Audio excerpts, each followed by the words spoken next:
Hello and a warm welcome to Fort Augustus on the beginning of this Travel in the Know adventure, the length and breadth of Loch Ness. Yes, today we go in search of a Loch Ness Monster and visit some of the most beautiful settings in the Scottish Highlands. So come on, let the adventure begin.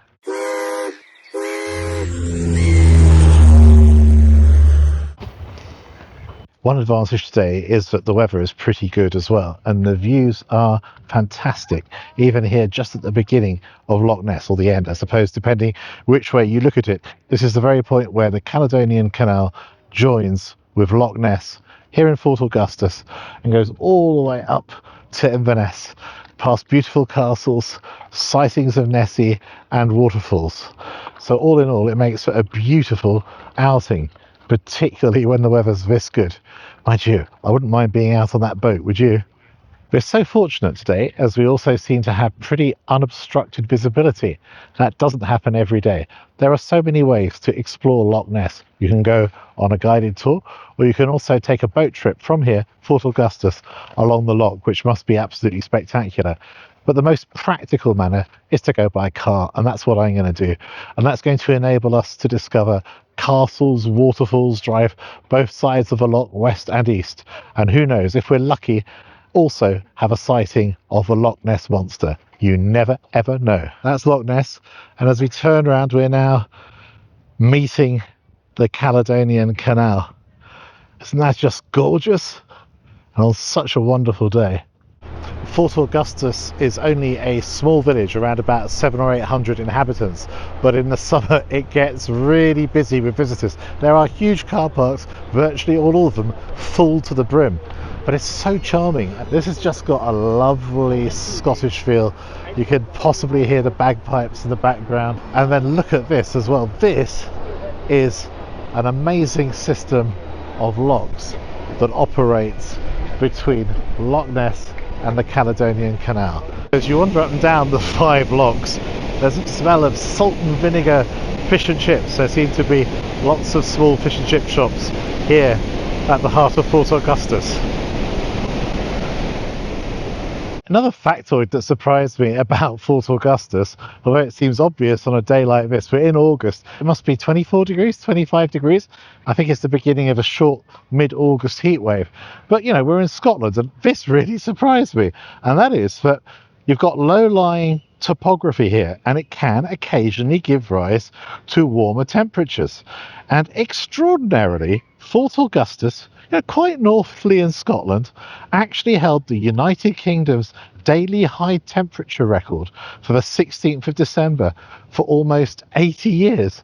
On the other hand, as you keep doing your research, it is pretty unpredictable here, because it also holds the UK's joint lowest May temperature record of minus 9.4 degrees centigrade.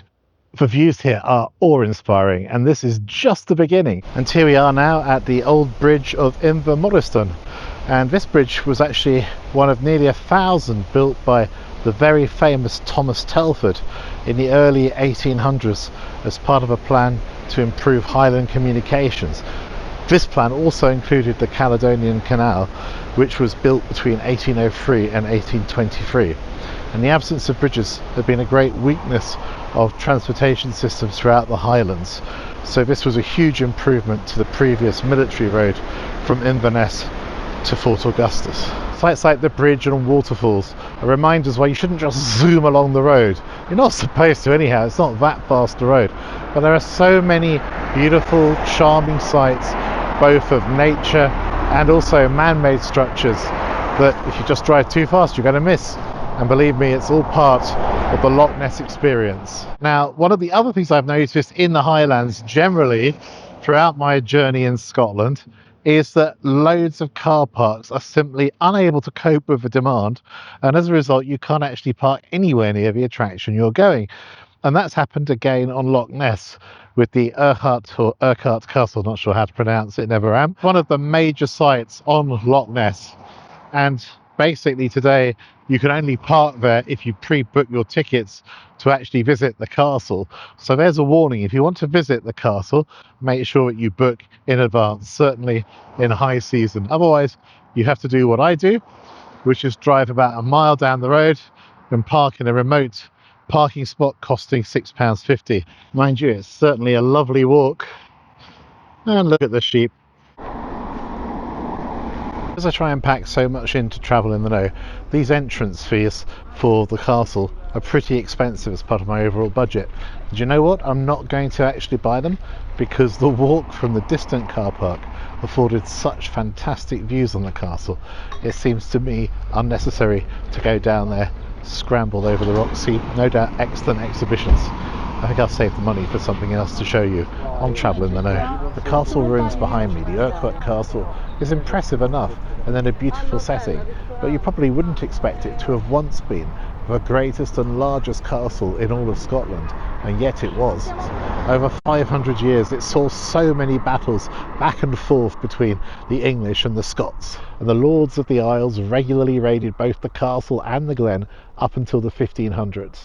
And finally, the last of the government troops garrisoned here during the Jacobite uprisings blew up the castle when they left. The iconic ruins remain, and they offer wonderful glimpses into medieval times. And you don't have to drive very far to lose all the tourist crowds and be completely on your own. It's really up to you to discover the itinerary which suits you and gives you that mix of perhaps the tourist experience relating to Nessie, but also the calm for which Scotland is famous. This remarkable site is so quiet.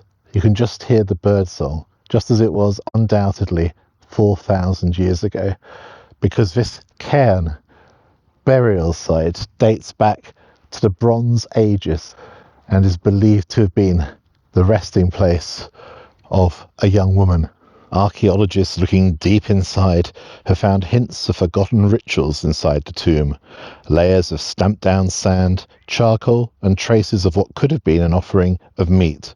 Also, thousands of pieces of broken quartz were scattered around the cairn. In 1952, the stain of a curled up body was discovered in the sand within the chamber, and that is what leads us to believe that it belonged to a woman. Laboratory analysis revealed the stain to be rich in phosphorus, which had leached from the bones as the body had decomposed away. An alternative legend claimed that a mortally wounded Danish prince called Moni fled here after his Viking raiding party was defeated in battle nearby.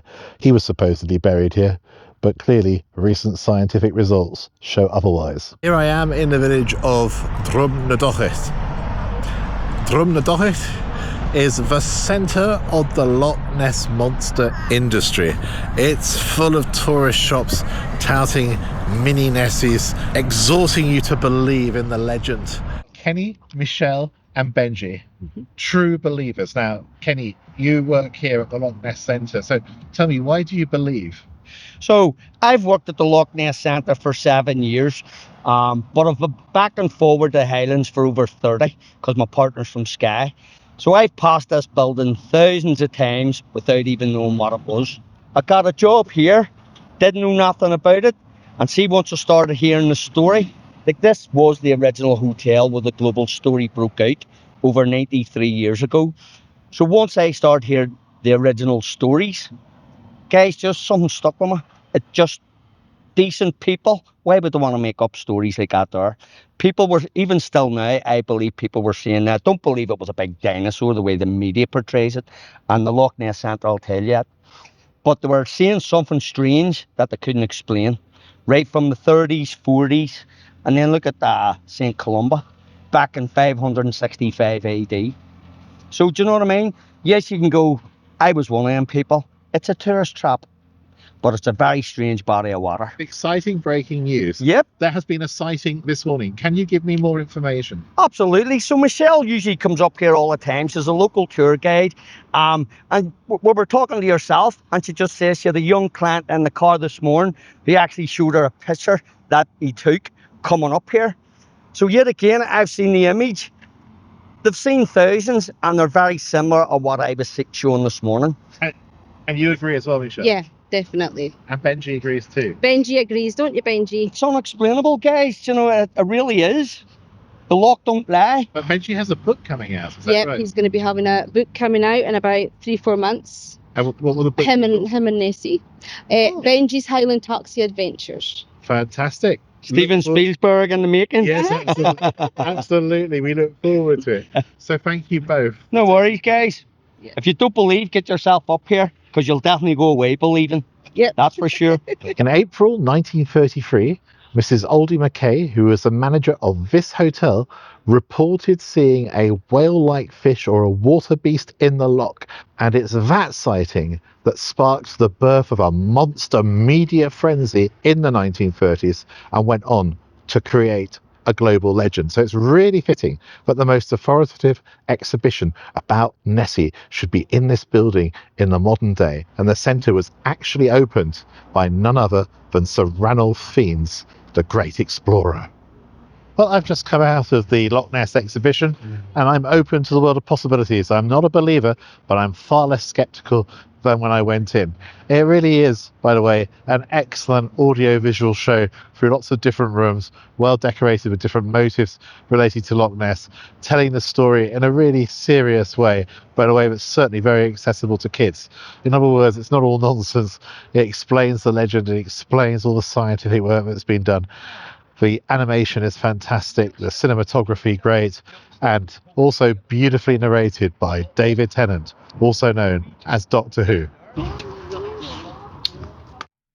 There it is. I found Nessie. Look, you can see a shadow clearly under the water. And also the way the waves are breaking. Inverness, Scotland's northernmost city, is also pretty unavoidable if you're driving around the whole of Loch Ness. For me, it's a perfect opportunity to have a quick snack in this beautiful Victorian Market Hall, and I'm heading into the food and drink hall to see if I can find something with a Scottish accent. I mean, food-wise. People-wise, I've got no doubt that people will be speaking with a Scottish accent. There are lots of nice food stalls, and as you often get in these centres, there's plenty of international food, Chinese, Indian, vegan, pizza, Italian, but there's also plenty of stuff with a Scottish accent as well. Highland pulled meats, for example, and lots of interesting things like venison steak, pulled pork, all those kind of things. But I'm going to stick with the carnival side at the moment and go to the mart. Looks like they've got some really nice Scottish fare. So I'm going to have the stag, which is a venison patty with blue murder cheese, red onion chutney, lettuce and truffle mayo. And although I suspect this may be too much, I'm going to accompany it with haggis loaded fries, which come with a whiskey and pepper corn mayo. Now, it's pretty pricey, £12.50 for the venison burger, the stag, £9 for the haggis and whiskey loaded fries, but I suspect I'm ordering too much here because the classic fries are between £3.50 and £5.50 if my eyesight is correct. Then £2.50 for a can of Coke Zero. What I thought was a bit cheeky, because despite the fact they give you a buzzer and I assume that I'm going to go and collect my food, is that they also had the opportunity of providing a tip for service, and it's on one of those little displays, and they're actually quite chunky sums of money, I think. Now, I did leave a tip, gratuity, whatever you want to call it, but I think it's a bit steep considering I'm going to go and pick up my own food. There's not a great deal of service involved. So at this price, which is actually as expensive as some restaurants I've been to recently for 2 or 3 course meals, the food needs to be good. So I'm well into the burger now, and I had camera failure, so I've been talking to myself about this burger. See, I've eaten quite a lot of it. It's interesting finding out what it's filled with. It's got kind of fried onions, which give a slight sweetness, very fresh salad, which is appreciated, and a nice portion of Scottish blue cheese, and then a venison pate. Let's try the haggis and fries now. The fries are skin on, and they're nice and hot, not overly crisp. The sauce is fine, but in truth, I find it hard to discern any real whiskey flavour. And the haggis, it's a nice feature with the chips, goes well together. But I honestly think that I've eaten better haggis in Scotland. Not the best haggis I've ever had. But I think all in all, for the quality of the food, the price is a little steep.